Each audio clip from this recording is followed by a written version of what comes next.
మన కొండగట్టు ఆంజనేయ స్వామిని దర్శనం చేసుకున్నా. చాలా సంతోషం అనిపించింది. ఇంతకుముందు కూడా నేను ఎంపీ ఉన్నప్పుడు దర్శనం చేసుకున్నా.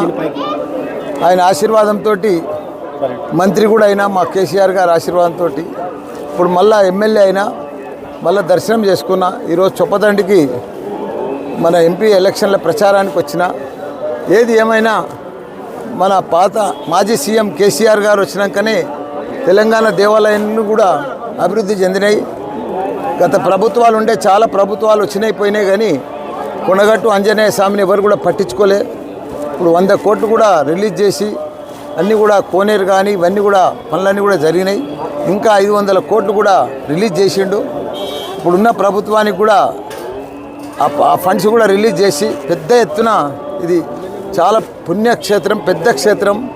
మన తెలంగాణలోనే కాదు భారతదేశంలోనే పెద్ద కొండగట్టు ఆంజనేయ స్వామి అంటే మంచి పేరు ఉంది. కాబట్టి దీన్ని ఇంకా బాగా అభివృద్ధి చేయవలసిన అవసరం ఉంది.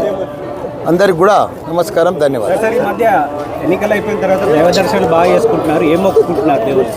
ఏం మొక్కుకుంటున్నా, ఇప్పుడు వచ్చే పార్లమెంట్ ఎలక్షన్లల్లో 16కు 16 మా ఎంపీ బీఆర్ఎస్ పార్టీ గెలవాలని కోరుకున్నా దేవుడు. కాంగ్రెస్ పాలన ఎట్లా ఉంది? కాంగ్రెస్ పాలన ఉన్నా ఒకటే, లేకున్నా ఒకటే, అది అందరికీ తెలుసు. ఎందుకంటే అది ఉన్నా లేనట్టే.